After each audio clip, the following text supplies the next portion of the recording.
বিসমিল্লাহির রহমানির রহিম। আল্লাহ তাআলার নামে শুরু করছি। সমস্ত প্রশংসা আল্লাহ পাকের, যিনি বিশ্ব জগতের প্রতিপালক, যিনি পরম করুণাময়।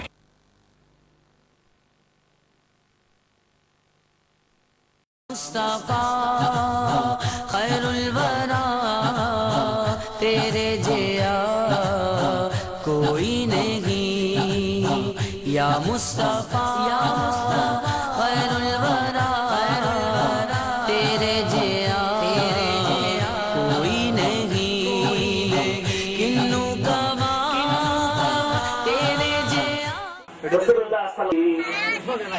আমি এমন একটি গ্রন্থ, আল্লাহ রাব্বুল আলামিন বলতেছেন, এরা এমন একটি গ্রন্থ, এমন একটি কিতাব, এমন একটি পুস্তক আমি আল্লাহ নাযিল করলাম মানব জাতির জন্য, যে কিতাবের মধ্যে সন্দেহ নাই। বলেন সুবহানাল্লাহ।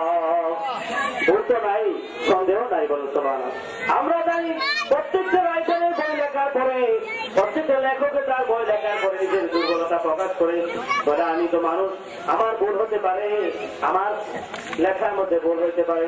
পাঠক বৃন্দের কাছে অনুরোধ, কারো কাছে যদি আমার ভুল ধরা পড়ে তাহলে আপনারা আমাকে অবগত করবেন, আমি আবার সংশোধন করে দিব, ঠিক কিনা? পৃথিবীর কোন রাইটারে লেখে না যে আমার কিতাবের মধ্যে ভুল নাই, আমার বইয়ের মধ্যে ভুল নাই, আমার পুস্তকের মধ্যে কোনো ভুল নাই, একথা কেউ বলে। পৃথিবীতে একটাই শুধু গ্রন্থ, যা আল্লাহ রাব্বুল আলামিন পৃথিবীর মানুষের জন্য যা নাযিল করলেন, ওই গ্রন্থের মালিক, ওই গ্রন্থের লেখক, ওই গ্রন্থের রাইটার আল্লাহ মহান রাব্বুল আলামিন এই গ্রন্থের শুরুতে বলে দিলেন, যালিকাল কিতাবু লা রাইবা ফীহ। সুবহানাল্লাহ।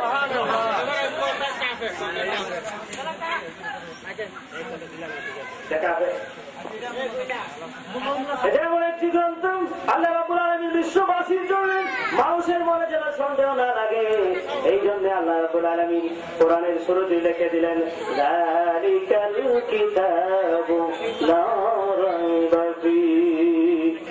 আমি এমন একটি কিতাব তোমাদের জন্য নাযিল করেছি, যার মধ্যে ভুল নাই, বরং আমি আল্লাহ এটাকে সন্দেহ মুক্ত করে দিলাম, যার মধ্যে কোনো সন্দেহ নাই। বলেন সুবহানাল্লাহ।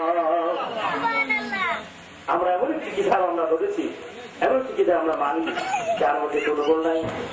দেখে এমনি বুঝুন, আল্লাহ তো বললো নিজের বরত্ব, নিজের কোরআনের প্রশংসা করার জন্য আল্লাহ বলছে ভুল নাই, কিন্তু আমরা কেমনে বুঝুন? আমরা আর একটা জিনিস বুঝতে পারি সহজেই। আজ থেকে 1400 বছর হয়ে গেছে, আজ থেকে 1400 বছর হয়ে গেল, কোরআনে কারীমের বিরোধিতা অনেকেই করেছে, কোরআনে ভুল ধরার জন্য অনেকেই চেষ্টা করেছে, নবীর যুগেও চেষ্টা করেছিল, ঠিক কিনা? আল্লাহ রাসূলের কাছে যখন কোরআন নাযিল হতো, আল্লাহ যখন তার হাবিবের উপরে কোরআনে কারীমের মতো পবিত্র গ্রন্থ নাযিল করতেন, তখন কিছু আম্মা, কিছু বেকুব, কিছু মূর্খ রাসূলের দরবারে যায় বলতেছে, কবিরা, এই যুগের কবিরা যাই বলে, আব্দুল্লাহ ছেলে মুহাম্মদ, তোমার উপরে যে কোরআন নাযিল হয়, এই কোরআন তো আমরা বানাই দিতে পারি, তুমি তো এটা নিজে বানাও। আল্লাহর হাবিব সাল্লাল্লাহু আলাইহি সাল্লাম বলেন, এই কবিরা শোনো, এই কোরআন আমার আল্লাহ নাযিল করে, আমি নিজে বানাই না। কারণ আল্লাহ বলছেন, এই কোরআনের মধ্যে এমন একটা কথা নাই যে আমার রাসূলের, কারণ আমি আল্লাহ যা বলেছি রাসূল তাই বলেছেন। বলেন সুবহানাল্লাহ। আল্লাহ রাসূল নিজের থেকে বানিয়ে কোরআনে কারীমের কোথাও একটা কথা সেট করেন নাই, বরং আল্লাহ যা বলেছেন তাই রাসূলুল্লাহ কোরআনে কারীমে উল্লেখ করেছেন। বলেন সুবহানাল্লাহ। তখন কবিদেরকে বললে, কবিরা, তোমরা যদি মনে করো এটা মানুষের বানানো, আমি রাসূলের বানানো, তাহলে তোমাদেরকে চ্যালেঞ্জ করি, তোমরা وَإِن كُنتُمْ فِي رَيْبٍ مِّمَّا نَزَّلْنَا عَلَى عَبْدِنَا فَأْتُوا بِسُورَةٍ مِّن مِّثْلِهِ وَادْعُوا شُهَدَاءَكُم مِّن دُونِ اللَّهِ إِن كُنتُمْ صَادِقِينَ। তবে বলেন, লা ইলাহা লাল কেসের আছে, দোকানে ডোরা ডোরা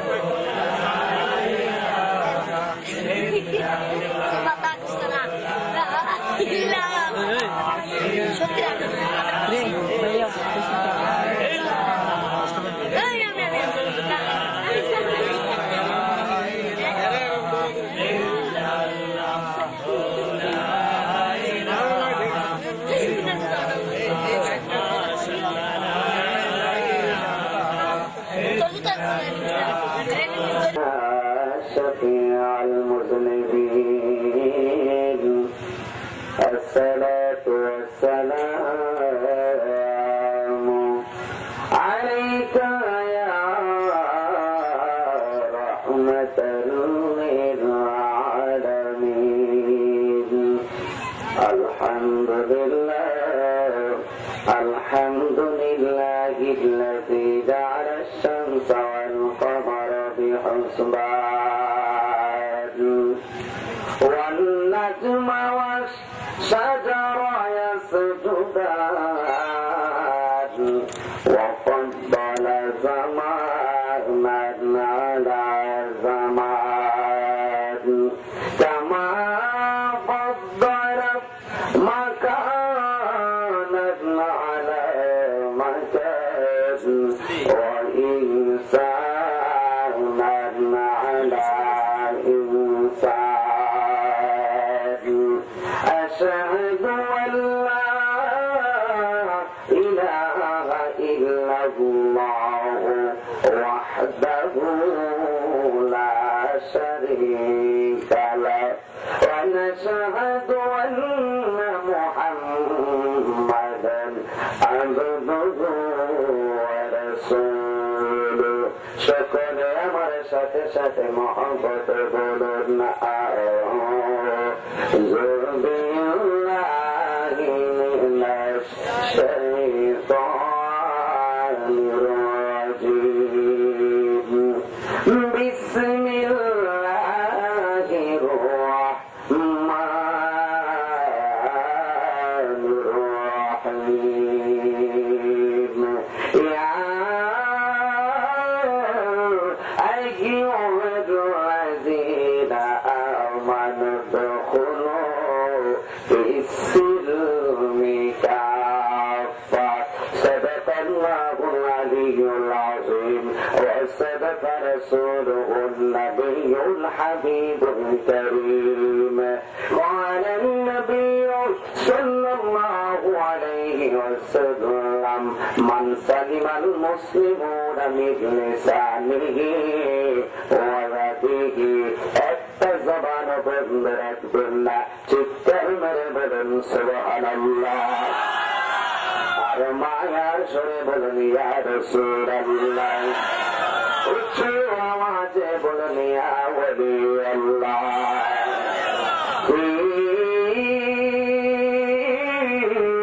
শান হাবিবিহি মাহবুবিহি মুখবিরা ওয়া আমিরা ইন্নাল্লাহ ওয়া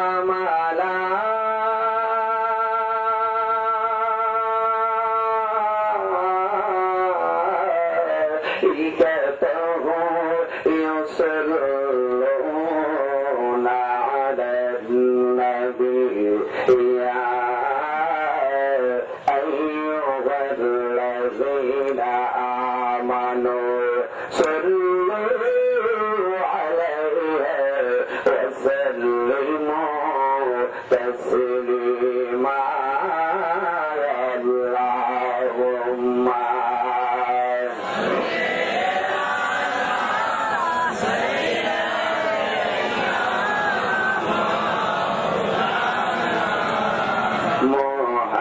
محمد وعلى آله سيدنا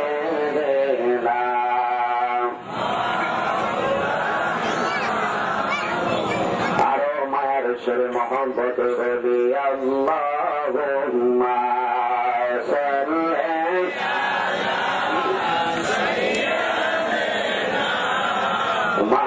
মাওলানা Muhammad وعلى آله سيدنا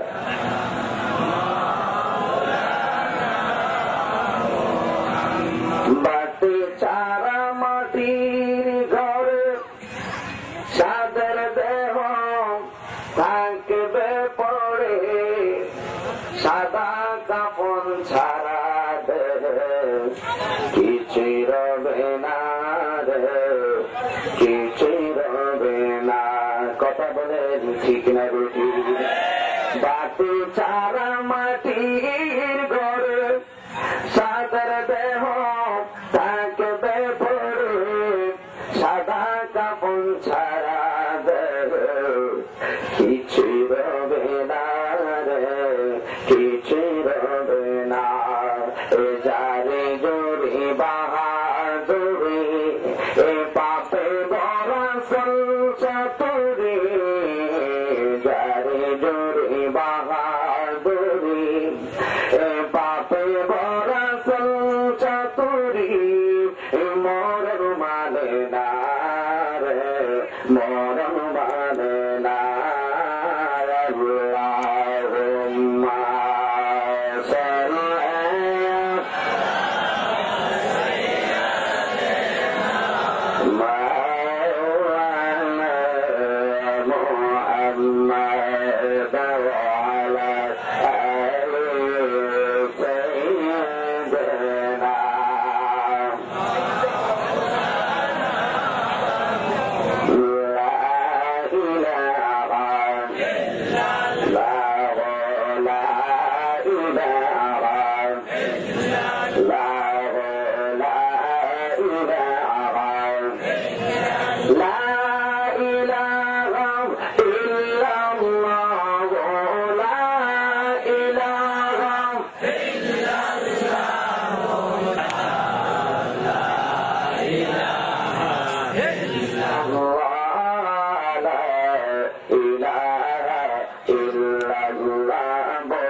Allah, Allah, Allah, Allah, Allah, Allah, Allah, Allah, Allah, Allah, Allah, Allah, Allah.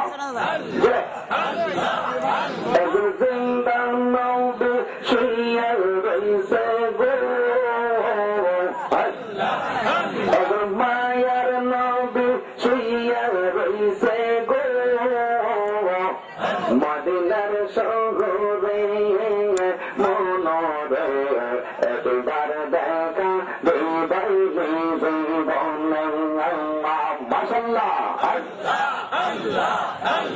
নিজেরা যাইতে সময় কাটে গো নবী তোমার দরদ পড়ে নিজেরা যাইতে সময় কাটে গো নবী তোমার দরদ পড়ে আমি দেখব বলে আশায় থাকি গো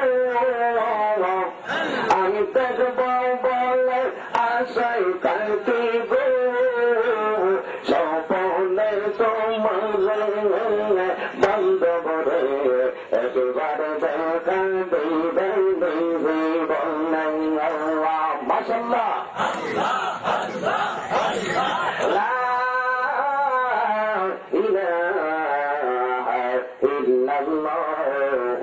মুহাম্মাদুর রাসূলুল্লাহ সাল্লাল্লাহু আলাইহি ওয়াসাল্লাম।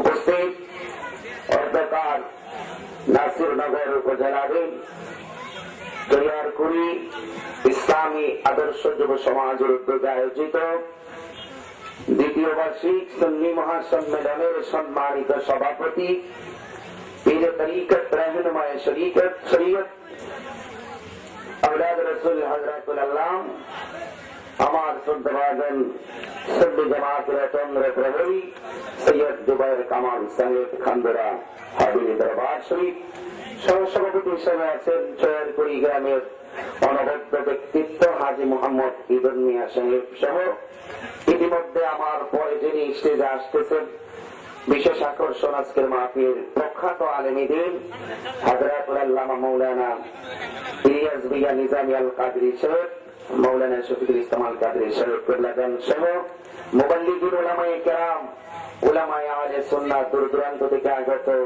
আল্লাহ প্রেমিক রাসূল প্রেমিক নওজওয়ান ভাইরা মুরব্বী বাবাজিরা পর্দানশীন আমার সরলা ও বড় মা ও বোনেরা যে আল্লাহ পাক আমাদের সকলকে আজকে ইমানি সুন্নি মহাসম্মেলনে আসার মতন সুযোগ দান করেছেন, এই জন্য শুকরিয়া দান সকলে বলুন আলহামদুলিল্লাহ। তারই সাথে সাথে হায়াতুল নবী, নূর নবী, জিন্দা নবী, রওজা মুবারকে যিনি সিজদায় পড়ে পড়ে উম্মতের জন্য কাঁদতেছেন। আমার নবী কি জিন্দা না মরা? কথা বলেন, জিন্দা না মরা? দয়াল নবীর উম্মত হওয়াতে আমরা কি খুশি না বেজার? কারা কারা খুশি একটু হাত তুলে দেন।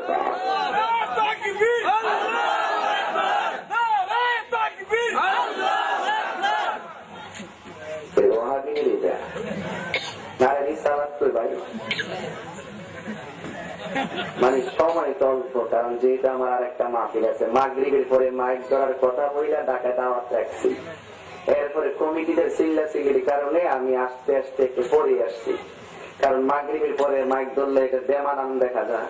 দাওয়াত করছে তো হুজুর মাগরিবের পরে মাইক ধরেন, শুধু আপনি পা দিয়ে আইসা করবেন না, এটা তো আবেগের কথা। এরপর আমি ঈশার পরে এই টাইমে আসছি। তবে আপনাদের সৈয়দপুরীতে আমার আবার মাহফিল আছে, ব্রাহ্মণ শাসনের মাহফিল আছে আগামী 10ই অক্টোবর, আমি আসবো ইনশাল্লাহ।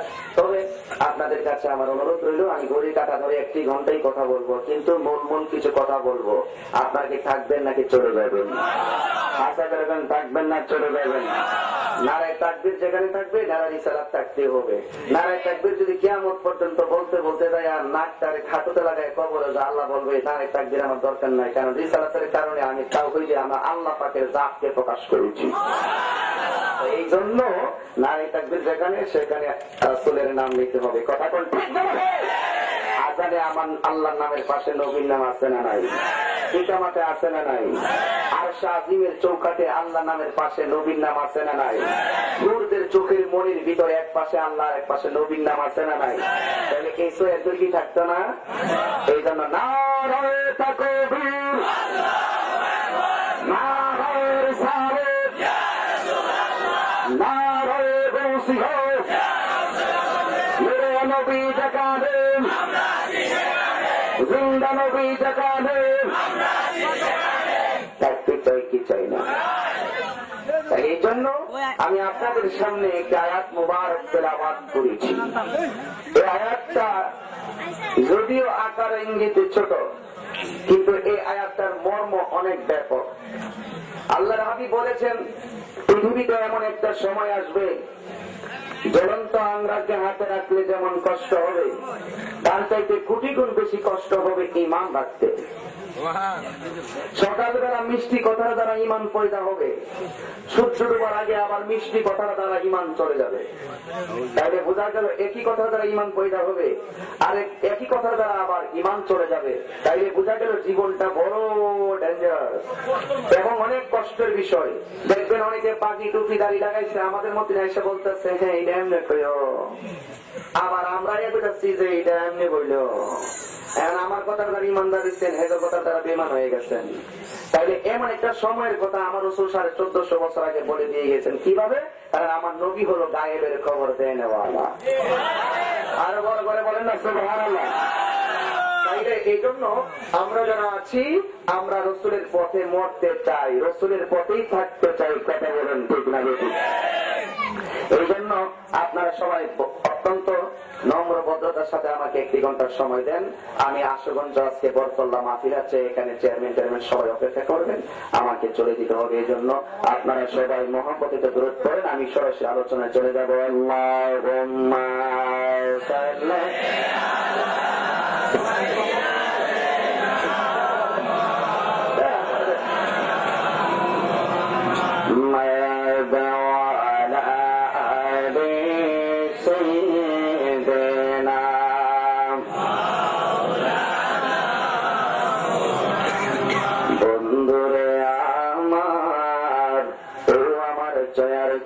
বাবাজিরা, আমার আশেপাশের বাবাজিরা গো, আজকে ঈদের পরের দিন আমি আপনাদের সামনে গুনাহগার সেজে এসেছি। আমার মতন গুনাহগারের কেউ নাই। আজকে এমন একটা দিনের মধ্যে আমরা হাজির হয়ে গেলাম, যে দিন সম্পর্কে আমার দয়াল নবী বলেছেন, এই কুরবানি যদি তোমাদের জীবনে দিতে একটা স্লোগান মানেন না, আসেন নি কেউ?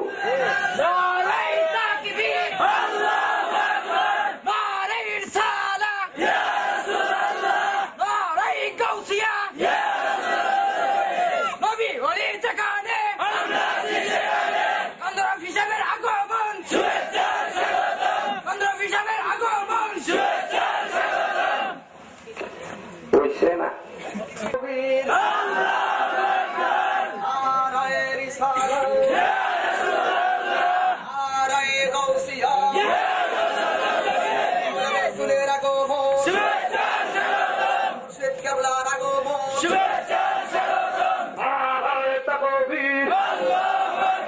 মুর্শিদ কেবলা জাগাবে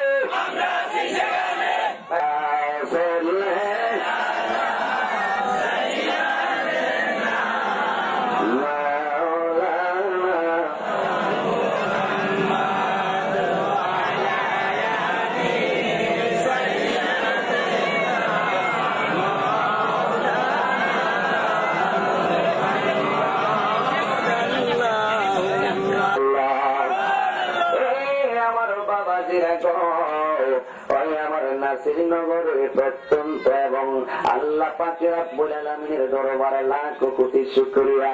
এমন একটা দিন আমার আল্লাহ আমাদেরকে একত্র করেছেন। গতকাল আমাদের কাছ থেকে একটা পবিত্র দিন গেছে, কথা কন্যা ঠিক না বেটি? আমার নবী ডাক দিয়ে কই উম্মতেরা রে, তোমাদের মধ্যে যারা কোরবানি করবা, কুরবানির গায়ের মধ্যে যতটা পশম থাকবে গো, সেই পরিমাণ নেকি আমার আল্লাহ তোমাদেরকে দান করিবে। এই নিয়ামত কার খাতিরে? নবীর খাতিরে। কার খাতিরে? আমার নবী আর হাদিসে বলেন যে যেই প্রাণী দিয়ে কুরবানি করবা, হাসরের ময়দানে এই প্রাণীর উপরে পয়সা পয়সা পুরুষেরটা পার বলিবা আকাশের বিজুলির মতো। আর জোরে জোরে তো আল্লাহু আকবার। ওই আমার বন্ধু, আজকের চোর করি এলাকার মধ্যে জানাই আপনারা হাজিরা দিয়েছেন। আজকের মাহফিলটা কার জন্য জানি জীবনের শেষ মাহফিল হইতে পারে কি পারে না। আজকে আমি আপনাদের সামনে একটা আয়াত মুবারক তেলাওয়াত করলাম।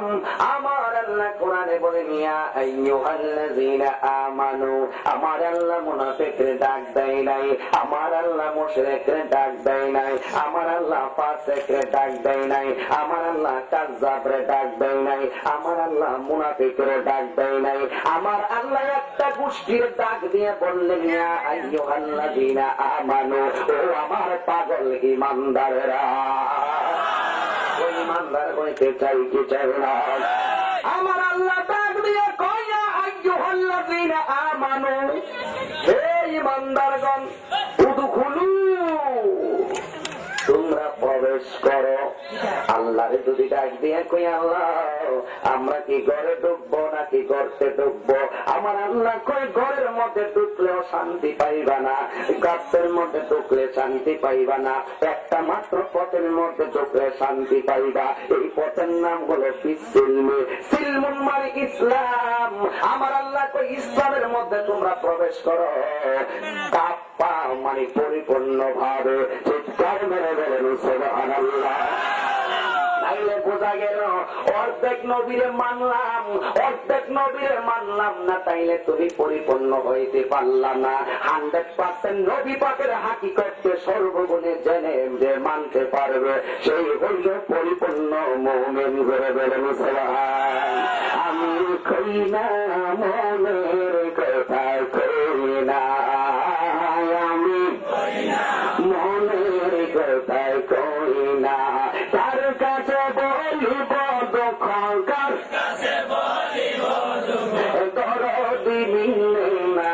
আমি কই না মনের কথা কই না, আমি মনের কথা কই না।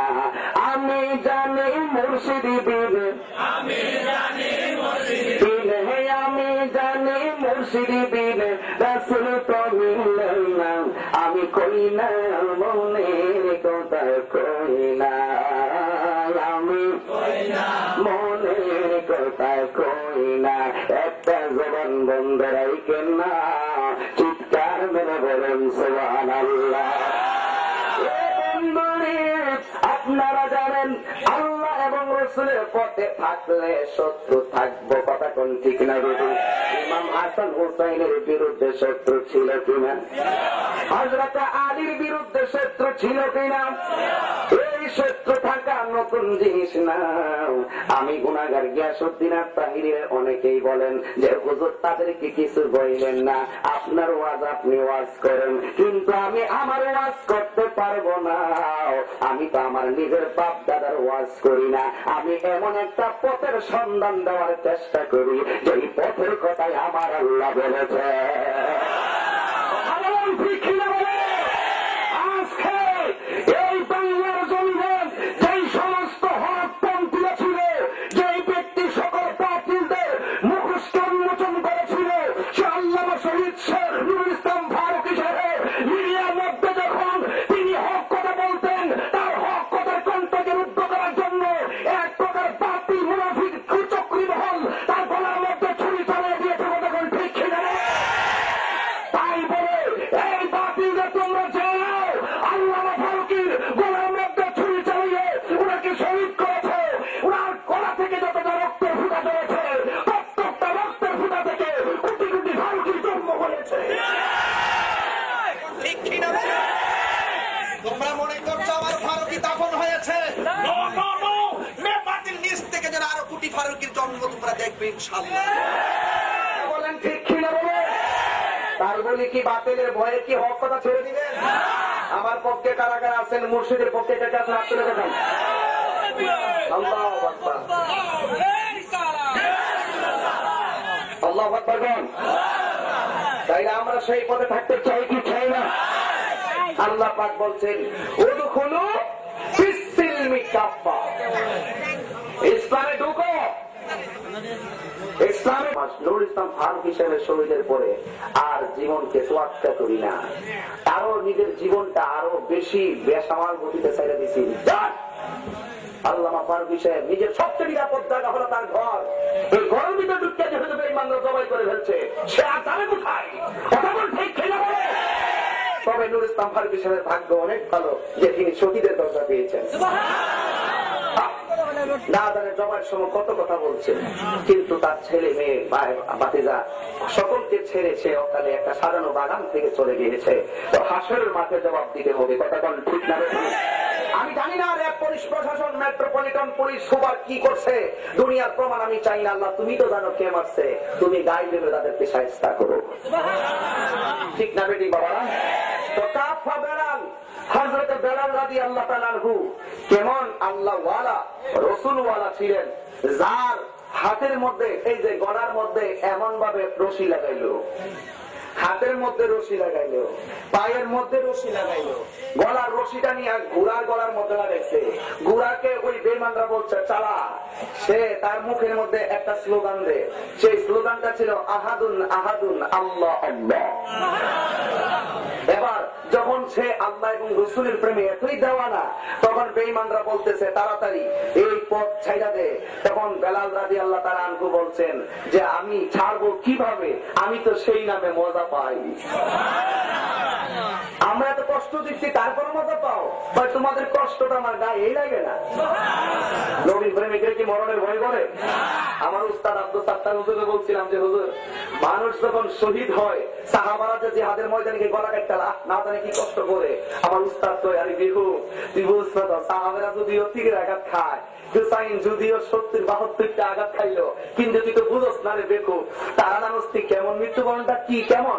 ওই মায়ের স্তন থেকে সন্তান দুধ পান করতে ঘুমাই গেলে যেমন, তারা একটাই তারা হালকা মনে করে মরণ দাঁড়ে। তারা নবীর প্রেমিকদের মরণ এমনই হয়, নবীর প্রেমিকরা বলে দিয়ে যেতে পারে কোন দিন মরবে। ঠিক যাবে। সেই জন্য আল্লাহর ওলিরা এবং প্রেমিকরা মরণের ভয় করে না। এই জন্য বেলাল রাদিয়াল্লাহু তাআলা আনহুকে যখন কষ্টই দিচ্ছে, বেলাল শুধু কাঁদতেছেন, আল্লাহ আল্লাহ বলে ডাকতেছেন। এই ডাক ডাকতেছেন আল্লাহ পরীক্ষা জায়গায় এসেছি, কষ্ট দেও আমারে, কিন্তু শরীবার শক্তি দিও। মোমেনের রূপ বেশি, মোমেনের অভাব বেশি, মোমেনের চিন্তা বেশি। যাদের রূপ নাই, অভাব নাই, চিন্তা নাই, খাইছে আর ঘুমাইতেছে, মনে করবেন তাদের আমল আল্লাহর দরবারে কবুল হচ্ছে না, তারা দুনিয়া নিয়ে আছে। কথা কোন ঠিক না বেশি? ওয়ামান আওয়াদাল আখিরা ফালাহুল আখিরা, যে ব্যক্তি আখিরাত চায় আল্লাহ তার আখিরাত দেয়। ওয়ামান আওয়াদাল মাওলা ফালাহুল কুল, যে ব্যক্তি আল্লাহরে চায় আমার আল্লাহ তার সব দিয়া দেয়। আচ্ছা বলেন তো দেখি, আমার উপর যদি একটা আক্রমণ আসে, এই পিসা হুজুরের গায়ের মধ্যে যদি কোন আঘাত আসে, ওনার বক্তরা কি গুড নিউজ রানছি পিচ, ব্যাড নিউজ রানছি পিচ, বাতাসের আগে সবাই জানবে। কথা কোন ঠিক লাগে? আমার উপর একটা আক্রমণ হইলে সবাই জানবে, আমি মরে গেলে সবাই কিন্তু জানবে। তাইলে এই বেলাল রাদিয়াল্লাহু তাআলা আক্রমণের কথা ওই আল্লাহ যে বলছেন উদখুলু ফিস-সিলমি কাফা, ঢুকো পরিপূর্ণ ভাবে, ঢুকার মতো ঢুকতে পারলে তোমাকে হেফাজতের দায়িত্ব আল্লাহ। চিন্তার কোন কারণ আছে? বন্ধুরে গভীর মনোযোগ মূল আলোচনায় ঢুকে গেলাম। বেলাল রাদিয়াল্লাহু তাআলা আনহু তিনি চিৎকার মারতে শুরু করলেন, আমারে মারিস না, আমারে কাটিস না, আমার তো কোনো অপরাধ নাই, আমার যে আল্লাহ বানাইছেন আমি তো সেই আল্লাহর গান গাই, আমার যে আল্লাহ বানাইছেন আমি তো সেই আল্লাহর শান গাই, আমার কি অপরাধ, তোমার যেই খোদা বানাইলো আমি তো সেই খোদারই গান গাই। এবার বেঈমানরা কয় গান আজকে ছোটাইয়া দিব, মারতে শুরু করলো। বন্ধুরা রে আমার এই খবরটা, কষ্টের খবরটা হযরতে আবু বকর শুনলেন। আবু বকর তো মায়ার সাহাবী, জাত বাইরে আঘাত করলে কান্দুরার মুর্শিদ কেবলারে আঘাত করলে, সৈয়দ জুবাইর কামাল সাহেবের আঘাত করলে আমার গায়ে লাগবে, আমার আঘাত করলে পীর সাহেব হুজুরের গায়ে লাগবে, আপনারা সুন্নি ভাই আঘাত করলে আমার কলিজায় লাগতেই হবে রে বাবা। এমন ভাবে বেলাল রাদিয়াল্লাহু তাআলা আনহুকে যখন আঘাত করা শুরু করলো, এই আবু বকরের মন মানে না, আবু বকরের দিল মানে না। আমার নবীর প্রেমিক কেমন ভাবে কষ্ট পাইব আমি মানতে পারি না। একটা দৌড় মারলেন, যাইয়া হযরতে বেলাল রাদিয়াল্লাহু তাআলা আনহুর সামনে হাজির হয়ে গেলেন। যায়া ডাকি দিয়া কয়, বেলাল তুমি কাকে ভালোবাসো? বেলাল কয়, আমি আমার আল্লাহরে ভালোবাসি। আর কাকে তুমি ভালোবাসো? কয়, আমার জানের চাইতে আমি আমার দয়াল নবীরে ভালোবাসি। আরে জোরে কন্যা ইয়া রাসূলুল্লাহ। আবু বকর ডাক দিয়া কয়, তুমি যে আল্লাহ রাসূলরে ভালোবাসো, আল্লাহ রাসূল জানে কি জানে না? আমার আল্লাহ সকল মানুষের মনের খবর। আবু বকর ডাক দিয়ে কয়, তুমি যে আল্লাহরে ভালোবাসো আমার আল্লাহ যদি জানে তাইলে তোমার চিন্তা কিসের? 2 মিনিটের জন্য তুমি একটু কষ্ট দিকে বাঁচার জন্য তাদের কাছে আত্মসমর্পণ করো। 5 মিনিট, 5 মিনিট, অনলি 2 মিনিট আত্মসমর্পণ করো, আত্মসমর্পণ করো 2 মিনিটের জন্য। বেলাল রাদিয়াল্লাহু তাআলা আনহু কি বললি আমারে, কি বললি আমারে? আবু বকর আমার কি বললা? এবার আবু বকর কয়, তুমি 2 মিনিটের জন্য আত্মসমর্পণ করে এরপরে যাই তুমি আল্লাহরে দায়িত্ব, আল্লাহ তো মনের খবর জানে। এবার বেলাল রাদিয়াল্লাহু তাআলা আনহু বলেন, এ আবু বকর তুমি মাটির পাতিলা চিনুনি? ভাই আমাদের এলাকায় কি মাটির পাতিলা নাই? মাটির যে পাতিল যারা বিক্রি করে হ্যাঁ করে কি বলা হয়?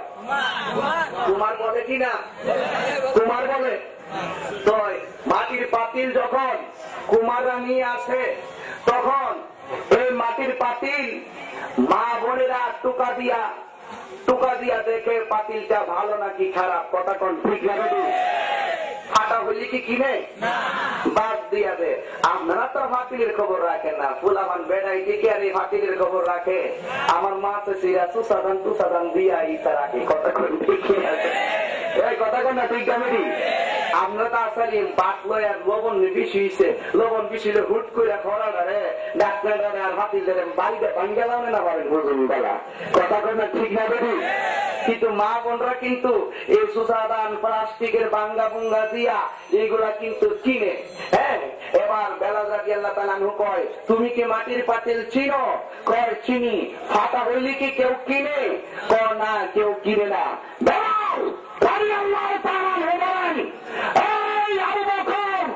মাটির পাতিল যেমন কি বিক্রি করতে গেলে ক্রেতা যখন মাটির পাতিলার তলায় টুকা দিয়া দেখে এই ফাতিলটা কি ভালো নাকি খারাপ, খারাপ হইলে কিনে না, ভালো হইলে আমার প্রাণ কেটে পড়ে।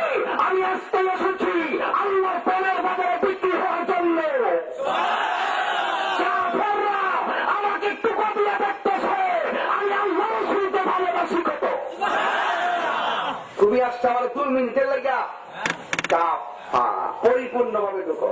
আল্লাহ কি বলছে? পরিপূর্ণভাবে ঢুকো। নিজের মানকে বিক্রি করা যাবে না, ঠিক না বলো? ঢুকো, পরিপূর্ণভাবে ঢুকো। এবার আবু বকর খাইছে পাগলা, তো খুব এর পাগলা না? আমি কি বইলা কি আরো ভুল করলাম নাকি? কয় এদিকে আমার বেড়ালকে মুক্তি করতে গেলে কত টাকা লাগবো? আমার চাদরটা তোমার দিলাম, বিক্রি করলে যত টাকা হয় এত টাকার বিনিময়ে আমার বেড়ালকে মুক্ত করে দাও।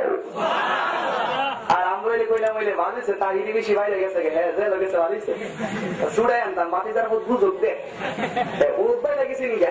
কিছু আছে মুনাফিক আছে না, আঙ্গ সুন্নিকের মতো আছে।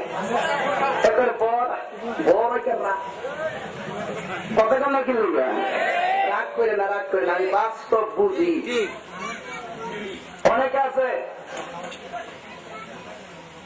তাহিরি কি রোগটা এরম আসেনি গান গা টান গা পড়ে আসছি না, তুই ভাবলে ক আমার তো কোনো না নাই, তুই অঙ্গ বেড়াতে দেবো তোমার খেয়াল জানছি না, মিথ্যা করবো না কে? আর আমি যদি কই যাই অন্তর জ্বলে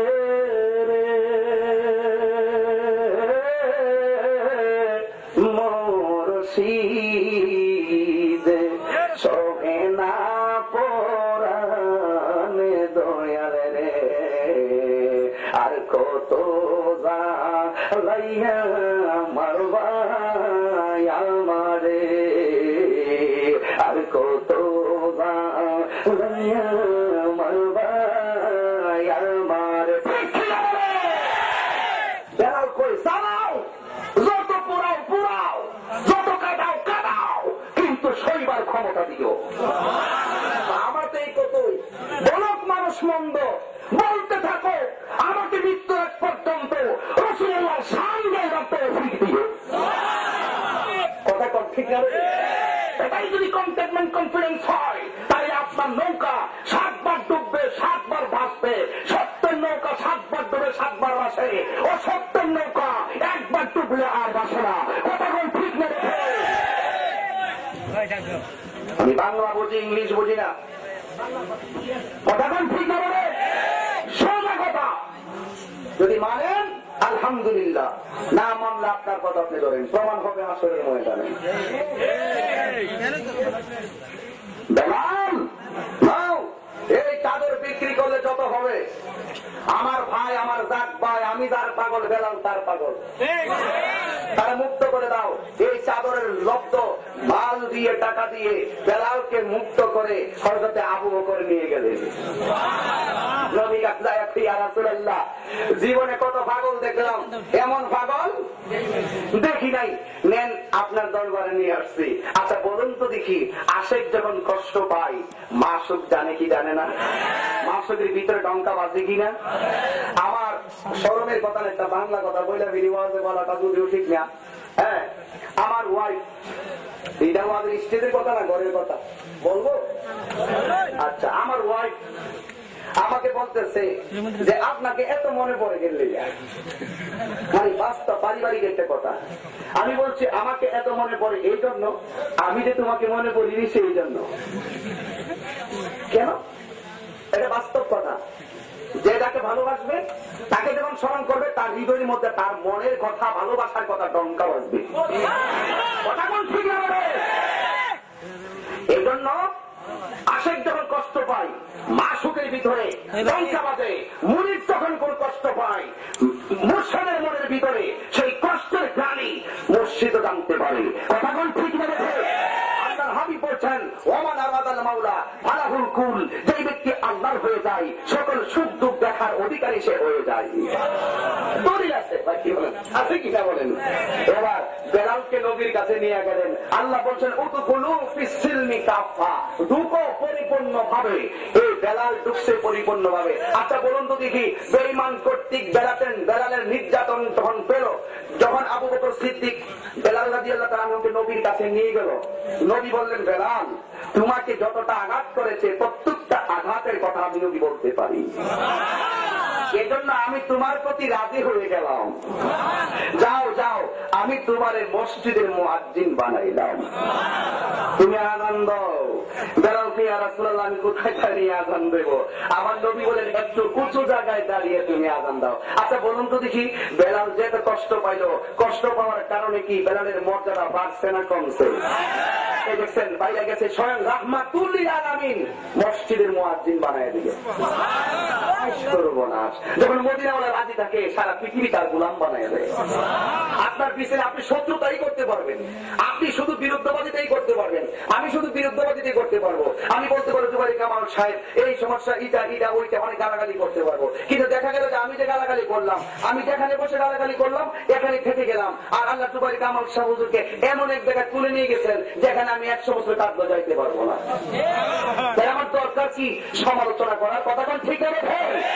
তাদেরকে আপনার পিছনে কয়জন করে, আমার পিছনে কয়জন করে দেখবেন, তাদের কাছে কিছু পেলেই ফুলের কাছেই ভ্রমর আসে। কথা কোন ঠিক না? এবার আমার নবীকে তুমি আযান দাও। কোথায় আযান দিব? একটু উঁচু জায়গায় দাঁড়িয়ে আযান দাও। বেলাল রাদিয়াল্লাহু তাআলা আনহু জাবালে রহমতের উপরে দাঁড়ায় আযান দিলেন। জাবালে রহমত ওই আপনি চিনবেন হাজি সাহেব, যে তারা মেশাক চিনবেন, যে বেলালের রহমত হইল সেই পাহাড়টা যেই পাহাড়ে দাঁড়ায় আমার নবী বিদায় গজের ভাষণ দিয়েছিলেন, জীবনের শেষ ভাষণটা দিয়েছিলেন। এটা হলো জাবালে রহমত। বেলাল রাদিয়াল্লাহু তাআলা আনহু আযান দিলেন, কিন্তু আমার নবীর পছন্দ হয় নাই। আমার নবীকে বেলাল তুমি আরেকটু উঁচু জায়গায় দাঁড়িয়ে আযান দেন। এই পাহাড়টা আপনি চিনেন, এই পাহাড়ের নাম হলো জাবালে আবু কুবাইস। যে পাহাড়ের গোড়ার মধ্যে আল্লাহর হাবিব দাঁড়াইয়া আকাশের তাপ দ্বারা আঙ্গুলের ইশারা 2 টুকরা করছিলেন। আযান দিলেন, কিন্তু আমার নবীকে বেলাল আমার পছন্দ হয় নাই। দেখছেন নি কেমন ইন্টারভিউ নিতেছে? এতক্ষণ দিয়ে আইছে বেঈমানের হাতে ইন্টারভিউ, এখন নবীর হাতে ইন্টারভিউ। সুবহানাল্লাহ।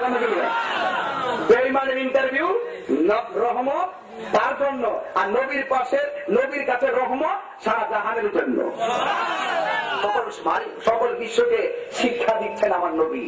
ও বন্ধুরে, বেলাল রাদিয়াল্লাহু তাআলা আনহু যখন জাবালে রহমতের উপরে দাঁড়াইয়া আযান দিছে গো, আমার নবী কয় আমার পছন্দ হয় নাই, তুমি আরো উঁচু জায়গায় দাঁড়িয়ে আযান দাও। এবার জাবালে রহমতের উপরে দাঁড়াইয়া যখন আযান দিছে গো, আমার নবী কয় তুমি আরো উঁচু জায়গায় দাঁড়িয়ে আযান দাও। এবার বেলাল ডাক দিয়া কয় নবী গো, আমার চোখে তো দেখতে পাচ্ছি এই জাবালে রহমতটা উঁচা, এর চাইতে জাবালে আবু কুবাইসটা আরো উঁচা। এত বড় উঁচা পাহাড়ের উপরে দাঁড়াইয়া আযান দিছে গো নবীজি, এর চাইতে তো আশেপাশে কোনো উঁচু জায়গা আমি দেখি না। আমার নবী ডাক দিয়া কয় বেলাল রে, আমি রাসূল দেখতেছি জাবালে রহমতের চাইতে, জাবালে আবু কুবাইসের চাইতে খানায়ে কাবা শরীফটা সব চাইতে উঁচা হয়ে যাবে। আমার নবী ডাক দিয়া কয় বেলাল রে, তুমি খানায়ে কাবার উপরে দাঁড়াইয়া আযান দাও। একজন এই খানায় কাবার চাইতে একটা মুমিনের দাম বেশি।